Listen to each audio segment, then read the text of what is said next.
Tropical storm Harvey moves away from the area as two tropical waves approach the Lesser Antilles. The Penville 5 to be laid to rest Saturday morning. And an official funeral for the late Ronald O.P. Armour. I am Julian Morris with the Channel 5 News. The details after this.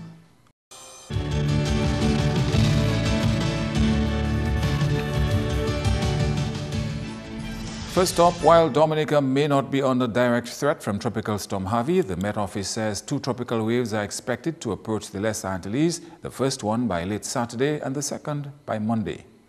This news comes as the Met Office discontinued the tropical storm watch related to Tropical Storm Harvey early Friday afternoon.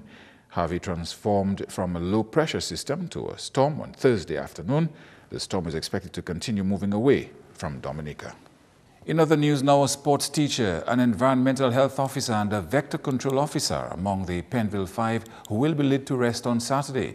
Idona John Baptist has that story.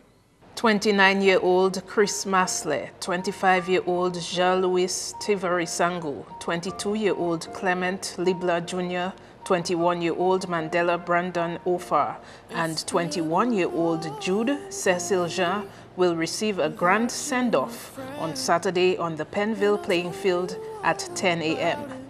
For some of their families, companions, and friends, this has been the most emotionally disturbing 11 days since the young man's death on Sunday, August 6. The community has lost what their parliamentary representative, Prime Minister Skerrit, describes as promising young men. Jean-Louis Tiveri-Sangu, better known as Blinks, has an impressive record of community involvement. At the time of his death, he was the president of the Penville Labour Youth Organization, a youth sports officer for the North, and a cricketer with the Penville Gladiators. Blinks was also a musician, having produced and performed his own material. He was actually scheduled on the lineup of the Penville Feast, which was supposed to take place this weekend. Of the 5 friends, he was the only one with a child, 4-year-old Jada, whom, as her mother explains, was very close to her dad. Taught her how to freestyle, how to dance. He was even planning on teaching her how to be an all-rounder in sports. He used to go on the field with her and play sports with her. Any sports, cricket, whatsoever, football, he taught her a lot, believe me. Nurse Sani Prosper considers Chris Masley, also known as Floss, as a lovable person. She worked with the environmental health officer for the past 4 years, and they shared the same office at the Vacas Health Center. We were like a family. He was like a brother to me. I was like a sister to him. When it's lunchtime, we eat together, we do a home visits and everything, and we never had any conflict. He was a determined young man. He was committed to his job, and even extended to the district.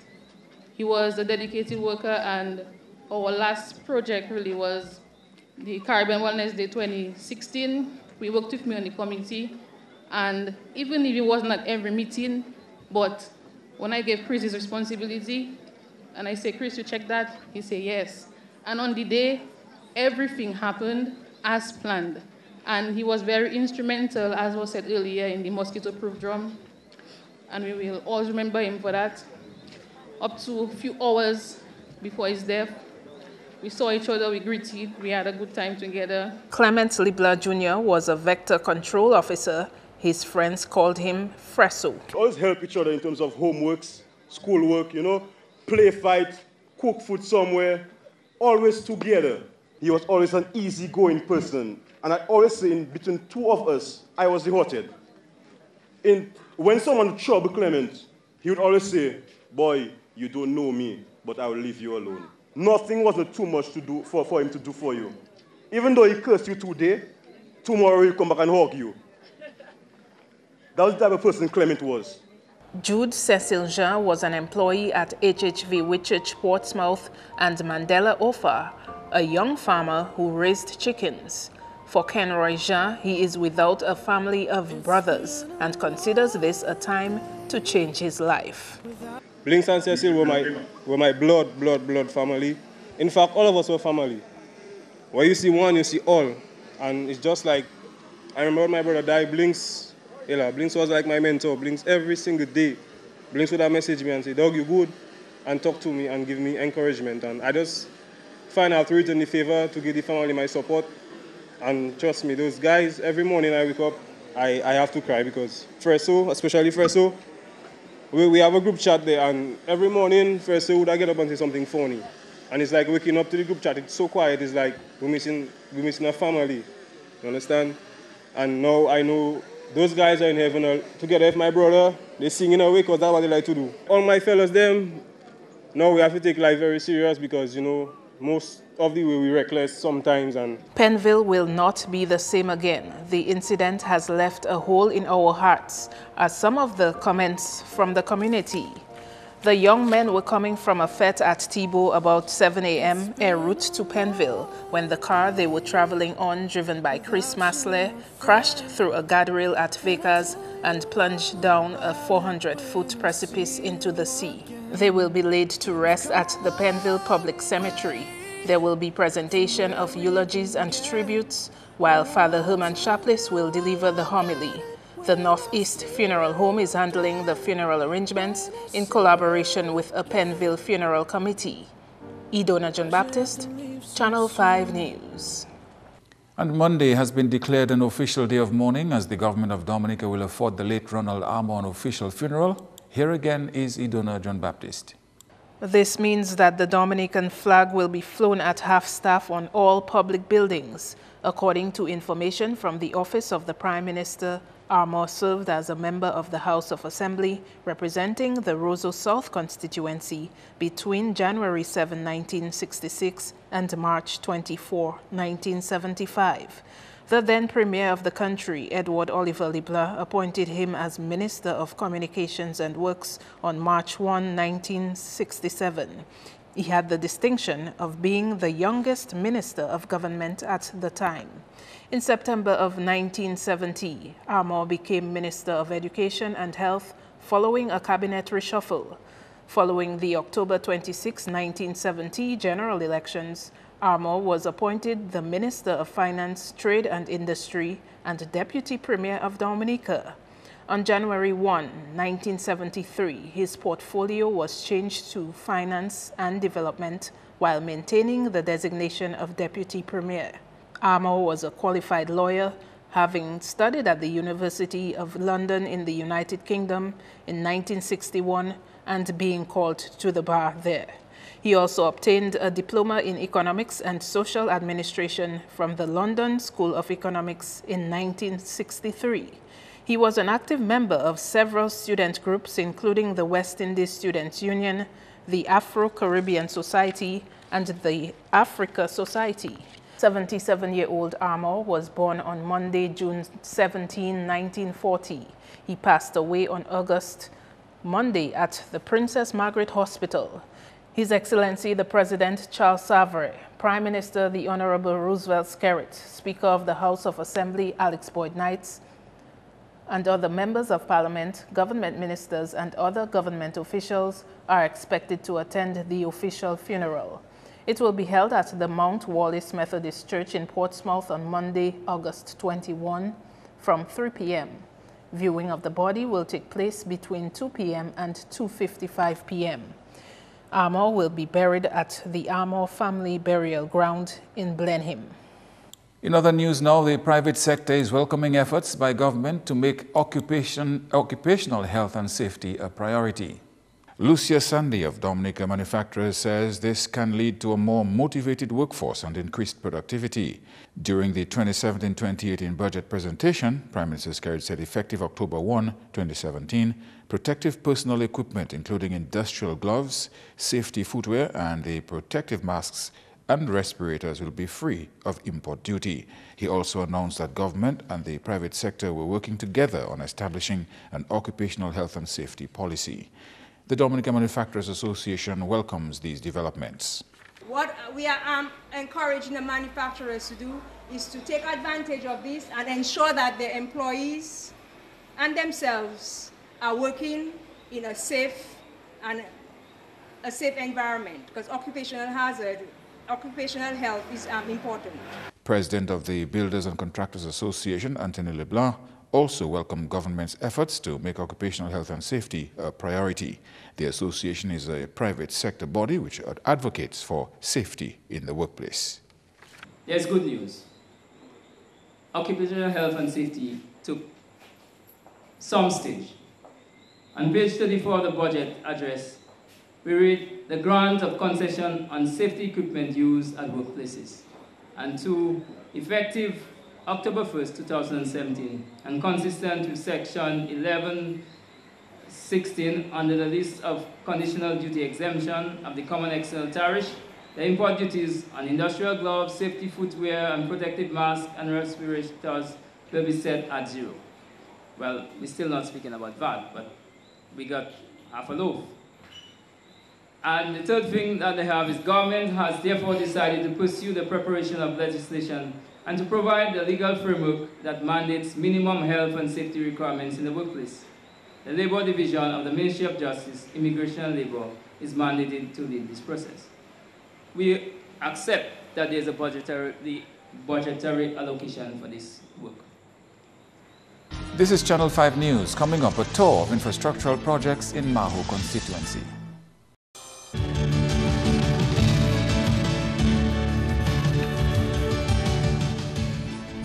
Thank you for staying with us. The parliamentary representative for Maho constituency says he is pleased with progress so far on the construction of 600 meters of road in Canefield East at a cost of close to $500,000.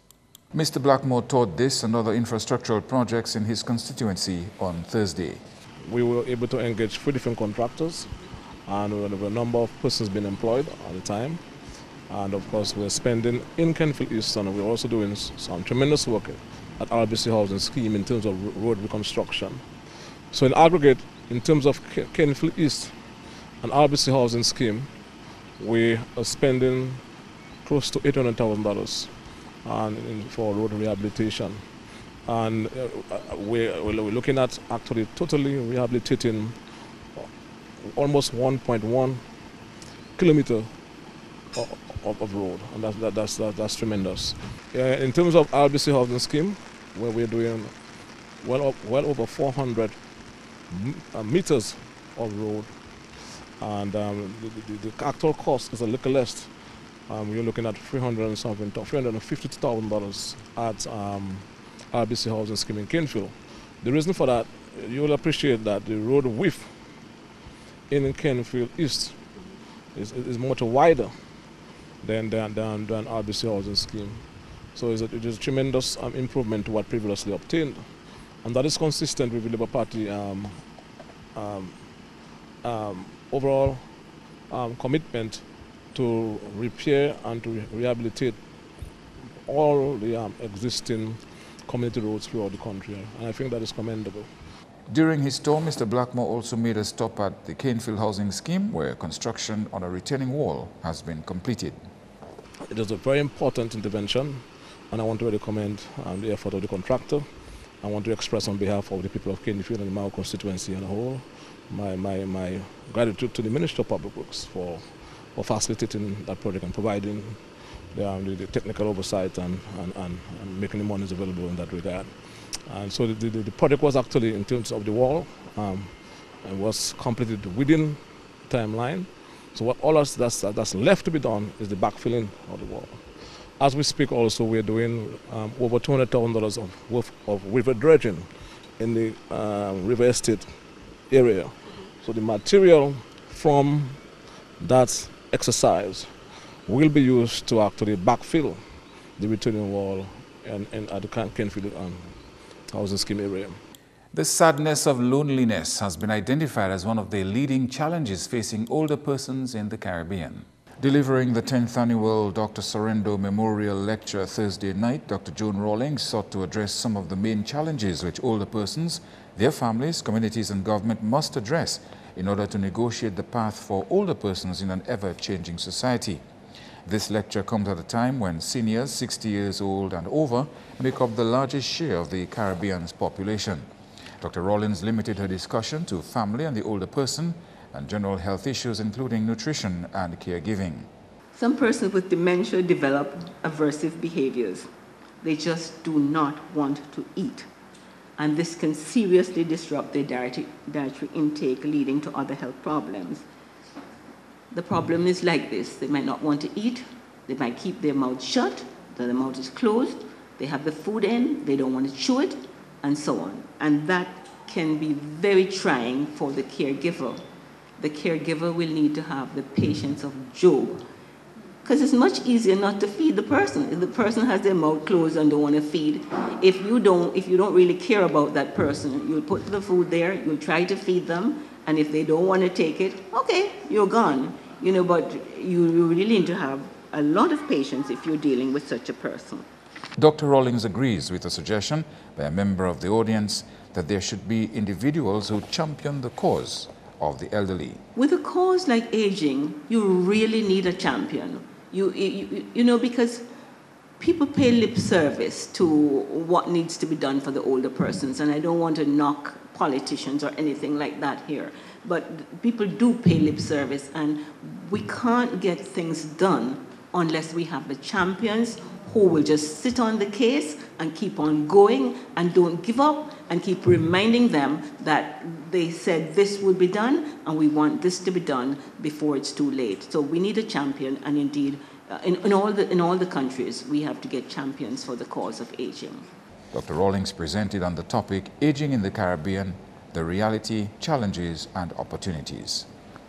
And 9 new Peace Corps volunteers began their journey in Dominica at a swearing-in ceremony on Friday morning. The volunteers will work alongside counterpart teachers as literacy co-teachers working with struggling readers. They will also set up and help manage the school libraries. They've labored through 10 long weeks, or 396 hours of pre-service training. And today, it is my deepest honor to welcome Eden, Juliana, Christine, Paul, John, Jamie-Lynn, Marianne, Emily, and Hannah to Peace Corps service in Dominica. I wish you a wonderful service. You have left your loved ones back in the States, although 2 of you brought your very loved ones with you, and ventured across the miles to serve here in the Eastern Caribbean. All of these volunteers, new and veteran, represent the best of the United States. They join over 225,000 current and past volunteers, I'm honored to say including myself, in working to advance world peace and friendship. This mission of Peace Corps is always so important in our world. There are times when it feels especially relevant, including current times. We hear and see conflicts between and within nations, fear of people who are different, be that the color of their skin, their ethnic origin, their gender, their religion, threats of war and actual war, ugliness of people toward others, including the vile racism and bigotry evidenced in Charlottesville, Virginia this past weekend in the United States. This enrages us, it truly baffles us, and it hurts our hearts. It is an honor and a privilege to be part of the Peace Corps, an organization that stands for good in the world. The Minister for Tourism represented the Prime Minister at Friday's swearing-in ceremony. As one would expect, he encouraged them to invite their friends to the island. So I wish you all the best, and I definitely ask you, as you begin to explore our beautiful country, to invite your friends and family and share as many pictures on Instagram and via social media, so you can entice persons to come to Dominica. So again, thank you very much. Congratulations, and the people of Dominica look forward to interacting with you and learning from you. That's news. Next up, your sports highlights with Kenny Williams.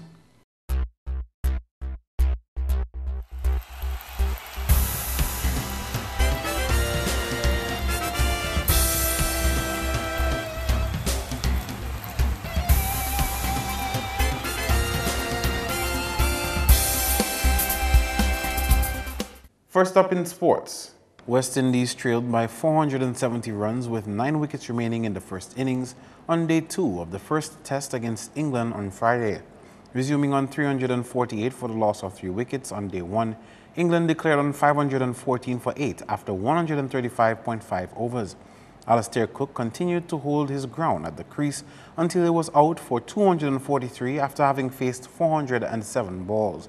Joe Root was the second highest run scorer for England with 136.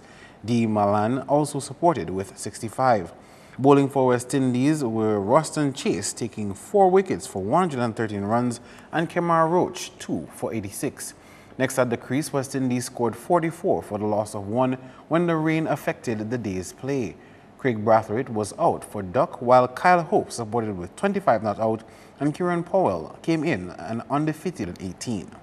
In related news, we can tell you that Darren Samia has been removed from his position as captain by the St. Lucia Stars after his team had 6 successive losses in the 2017 Caribbean Premier League.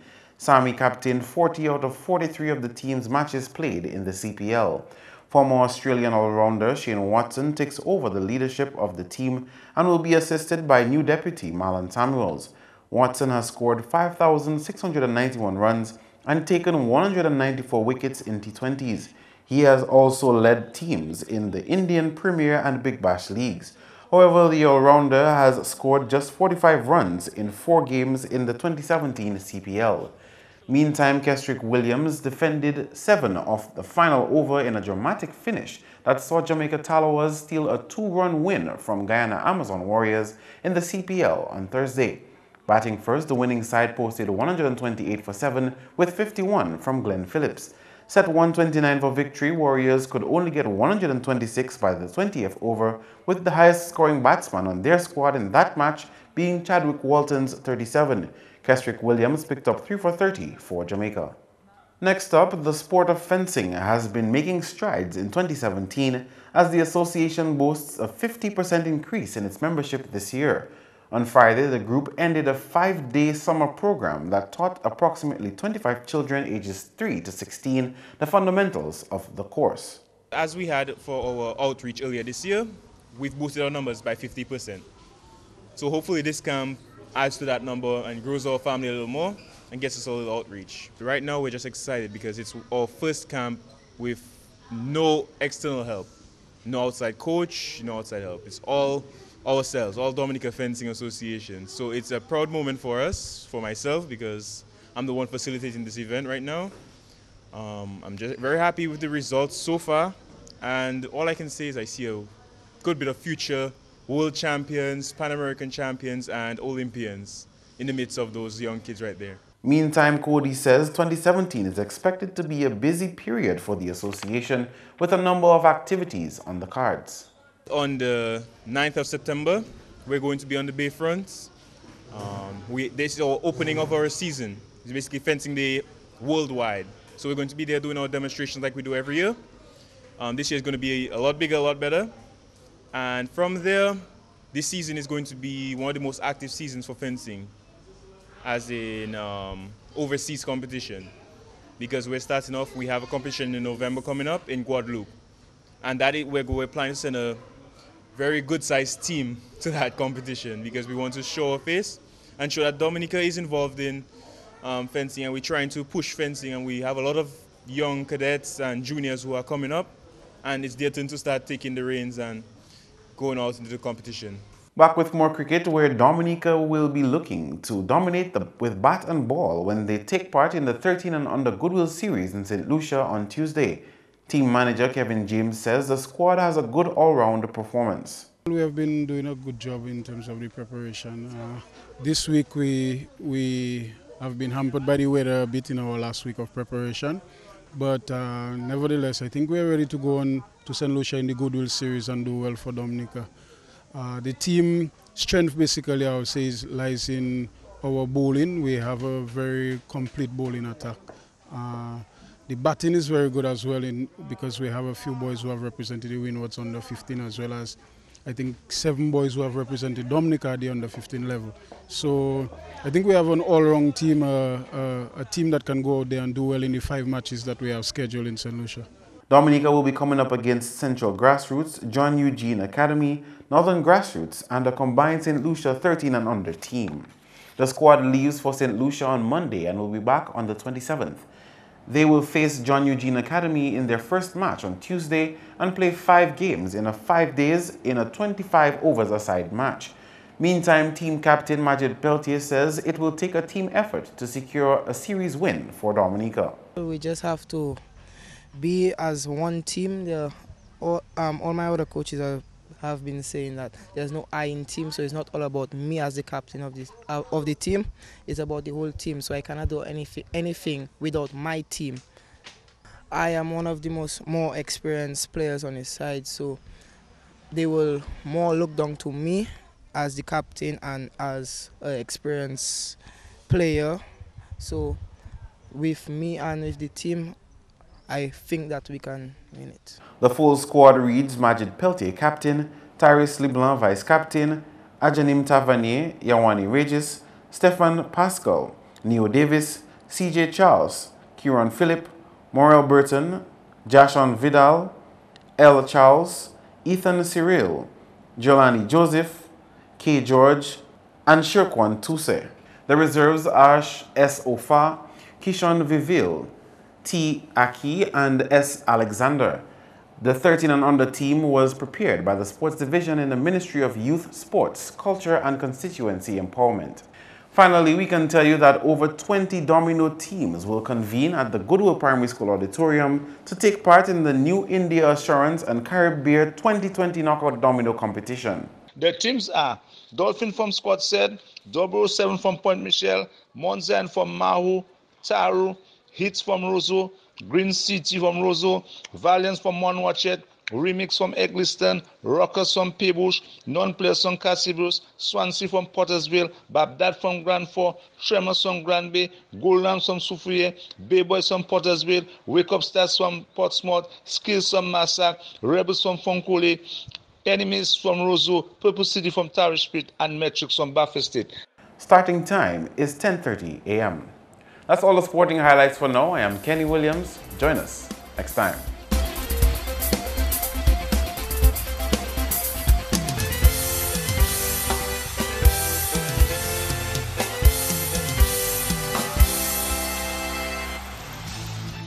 It's time now for your weather update. Good evening and welcome to tonight's weather broadcast. I'm your presenter, Annie Correct Joseph. We begin this evening by taking a look at earlier infrared satellite imagery, which showed this area of deep convection associated with Tropical Storm Harvey, which this afternoon moved over into the Caribbean Sea and is expected to continue a westward track away from the islands. Also of significance is this area of convection associated with a westward moving tropical wave expected to move over the northern leewards over the weekend. Visible satellite imagery showed multi-layered clouds over Dominica during the afternoon, resulting in generally cloudy to overcast skies. Radar imagery indicated some shower activity over Dominica and the Lesser Antilles this afternoon. Conditions for tonight: mostly cloudy skies with showers, gusty winds, and possible thunderstorm activity.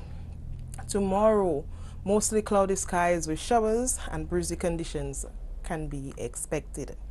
Sea conditions: moderate in open water with waves up to 8 feet. Small craft operators and sea bathers, you are advised to continue to exercise caution tomorrow. And conditions for the next 3 days: mostly cloudy skies with showers and breezy conditions with the possibility for some thunderstorm activity on Sunday and Monday with the passage of another tropical wave. Across the region tomorrow, mostly cloudy skies with some showers and possible thunderstorm activity for the extreme northern portion of the island chain, while the extreme southern portion will experience partly cloudy to cloudy skies with some showers. On the international scene, partly cloudy skies can be expected in New York and Beijing, partly cloudy skies with some rain in Miami, and some possible thunderstorm activity in London and Caracas. The sun will rise tomorrow at 5:51 a.m. and set at 6:27 p.m. For up-to-date information, log on to our website at weather.gov.dm or call the weather hotline at 447-5555.